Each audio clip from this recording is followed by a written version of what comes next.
Welcome to True Basketball.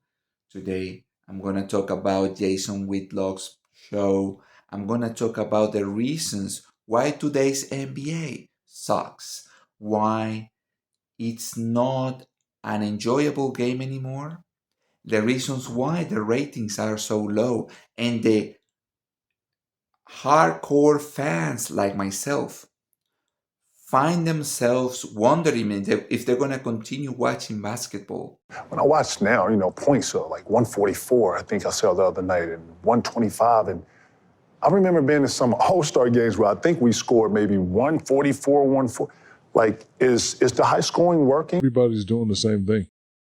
I want to go through the 10 things, and all these things, in my view, are they're very consistent with my point of view and perspective that globalism is destroying the NBA and America. That globalism is not about you. It's about a handful of elites.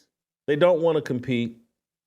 Load management, super teams, that's all about not competing. So I'm a big fan of Jason Whitlock, and his show is quite comprehensive. He's the first one. I love the show because he's the first one that provided um, an important amount of options and reasons why the league is so bad today. The majority of people just say, "Well, it's the three," basically, and or yeah, it's because it's the soft defense, but it's more than that. The first one he talks about is load management. I think all these reasons started mostly with Lebron and mostly with Adam Silver. And I think they are both, I think, I have no proof of it. Hey, this is me, what I believe. I believe that Adam Silver and LeBron are kind of in the same boat on what they want and what the league wants and what the elites in the league want, which is a league based on statistics, highlights, and casual fans, and that will watch just the highlights and watch a few and just promote online. They don't care about the quality of the game anymore or the championships. Hey, how can I win championship rings without really competing? Oh, I'll join up with Dwayne Wade and Chris Bosh. I'll bring Kevin Love in and Kyrie Irving. I'll just, if I'm Kevin Durant, I'll jump to the Golden State Warriors. These guys don't want to compete. And Americans like competition. NBA players, they're unlikable. They're unlikable, politicized players.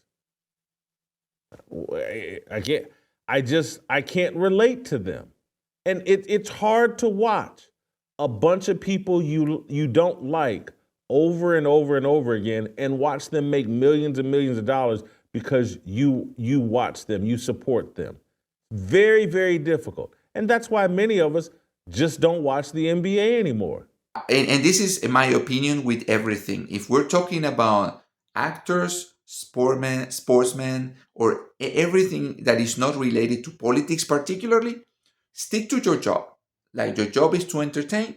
That's that's the minimum, right? Just entertain as much as you can, and we're gonna appreciate that.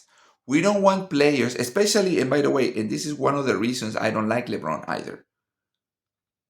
When he arrived with this narrative that we, poor me, poor us, our community, poor guy, poor player, poor me.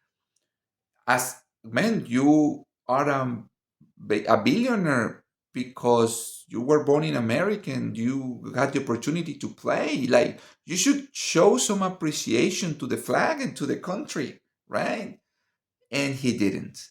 And that's one of the reasons many fans don't appreciate LeBron as they appreciated players maybe with less talent, more love for the game and for the country that gave them the money and the opportunity to be uberly successful, unlike other countries.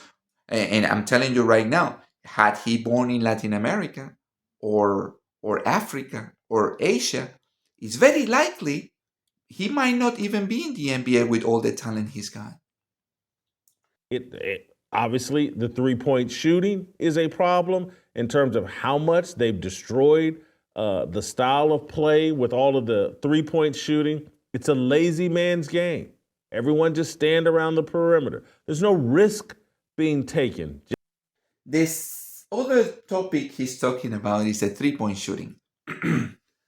I have a graphic about it, and as you can see, the amount of possessions was ridiculously increased.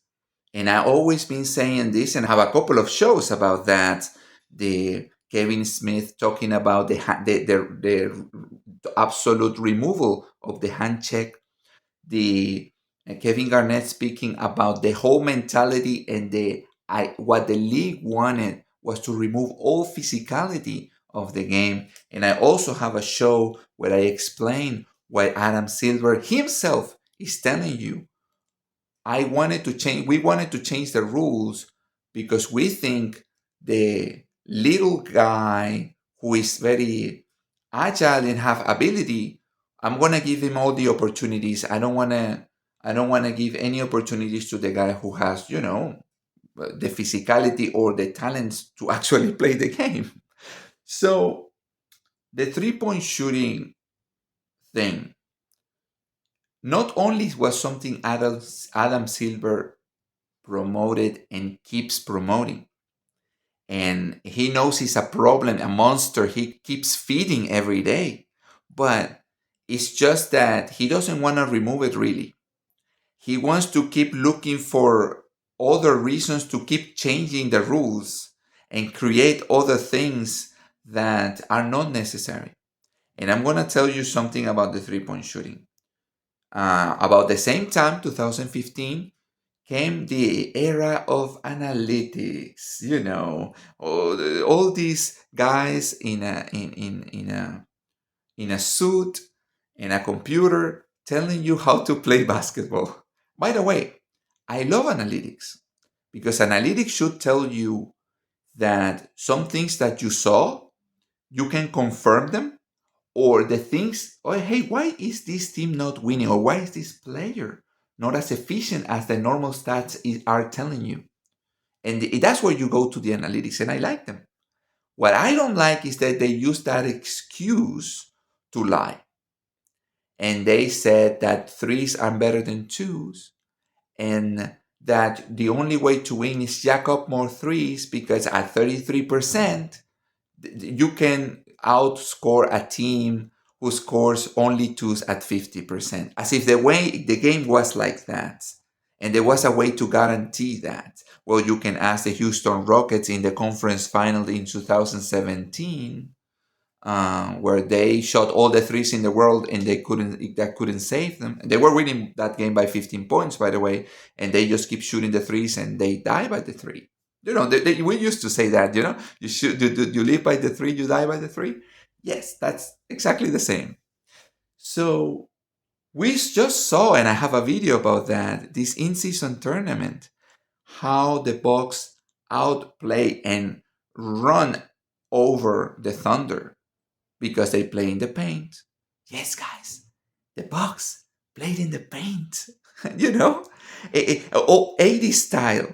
They gave the ball to Giannis. He posted up every single time, and the other players also out rebounded the Thunder because they like going small. The new stuff, and they outscored them. They beat the hell out of them, and they forced the Thunder. By the way, the Thunder shot the three to the point that it was ridiculous, and I think it was Bernie. I'm not sure who was the other one. When you should stop shooting the three?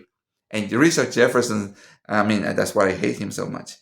Says, well, if it was the 90s, the 80s, in the first quarter, now you keep shooting them. It's not true. You don't keep shooting them.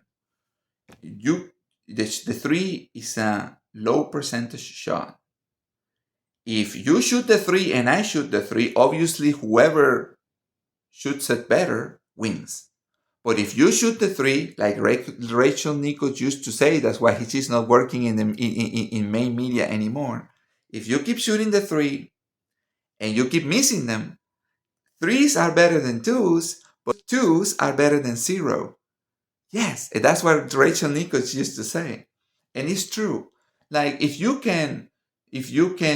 miss a three and yes, I just go and score a two, and you keep missing the three and I keep scoring the twos, I'll win. But the media don't want you to know that. They keep coming with excuses for that. They keep telling you that the Celtics won the ring shooting the three, which is not true. They won the ring because they defended very well and they stopped Doncic and the penetration killed the Dallas Mavericks, and obviously that caused a lot of wide open threes that those, yes, those you want to take, and still there is a point where you realize, man, it's not they're not falling tonight. You know when we used to say, man, the three is not falling tonight? Well, it's true. I've made this point, I'm not going to belabor it, but the stars don't go to college and build up a college fan base anymore. Hats off to Nikola Jokic, hats off to Giannis Antetokounmpo, but too many foreign players. Again, Americans like Americans. We like American success stories. Players today, especially American players, and I'm going to repeat, especially American players, and that's very important for Whitlock's next topic. It's because they don't go to college anymore. They don't learn the fundamentals of the game anymore. You have all these big players, very thin. They want to be like Kevin Durant, but nobody wants to be like Tim Duncan. You know the guy who won 5 rings? Or Hakim Olajuwon, you know, the guy that won 2 rings with basically a bunch of role players and an old Drexler in one of them. You don't know those guys.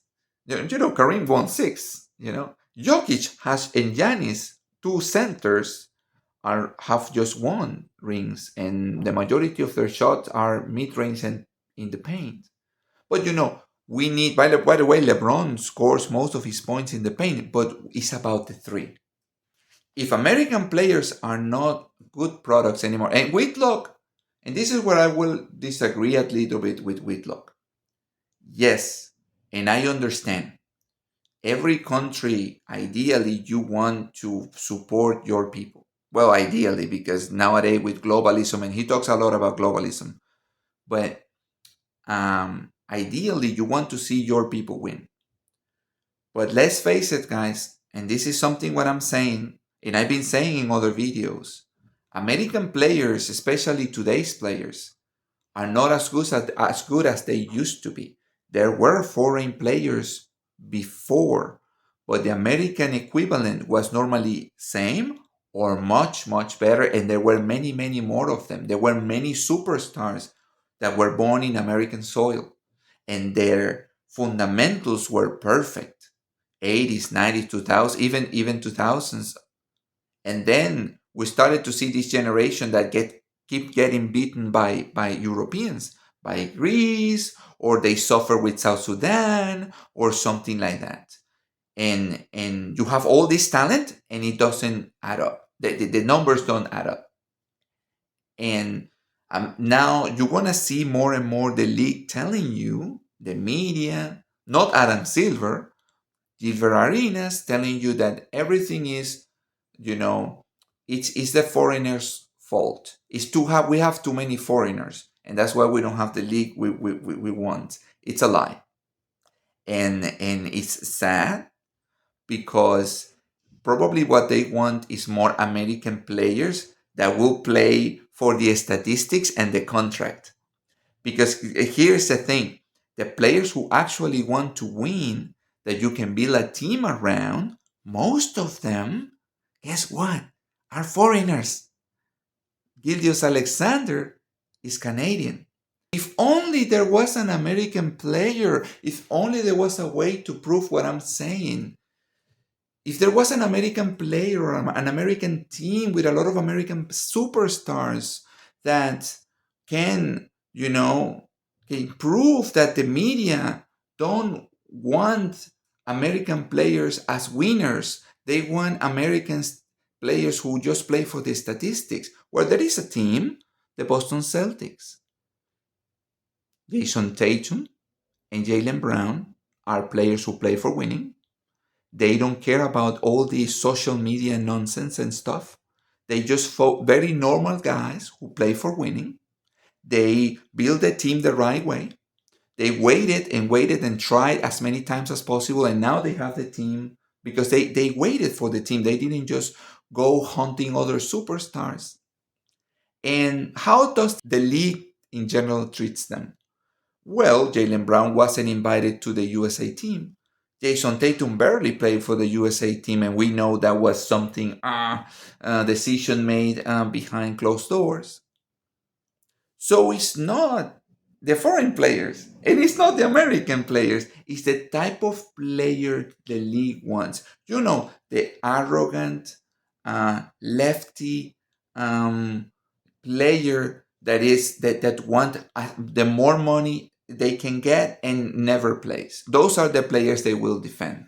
Isaiah Thomas nailed the point about no variety in style of play. Everybody just does the same thing. And why wouldn't they? You get paid 20, 30 million bucks to go out and jack up threes. Why not?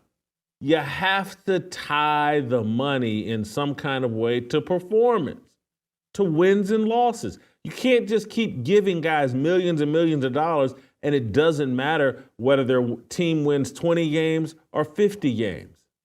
Lack of leadership from Adam Silver and everybody else. And look, he may be leading them right where they want to go. Maybe they want to be a globalist league. Maybe they want the league to take a dump on America. But the lack of leadership from Adam Silver is astounding. Players have total control. He's afraid of the players. Bad leadership. Then my final one is what I've been talking about the entire time. When you embrace a leftist mindset, that's a mindset that is antithetical to competition. And at the end of the day, what drives sports is great competition. What makes America great and have always made America great as a fan of America, as a fan of all these countries, Australia, Britain, their success is based on competition. Their success is based on meritocracy. You do a better job, you make more money. When you remove that from the formula, what socialism brings, what the lefty mentality brings, elites, two or three players, two or three people who control the league, who have the power, say whatever they want, and that has to happen. It was more beautiful when you watch people giving it all, not hunting stats to create a narrative, to increase their revenue. And this is what the NBA is becoming more and more. And I hope Adam Silver is out of the door soon. And I hope for a better NBA, an NBA that can be great once again.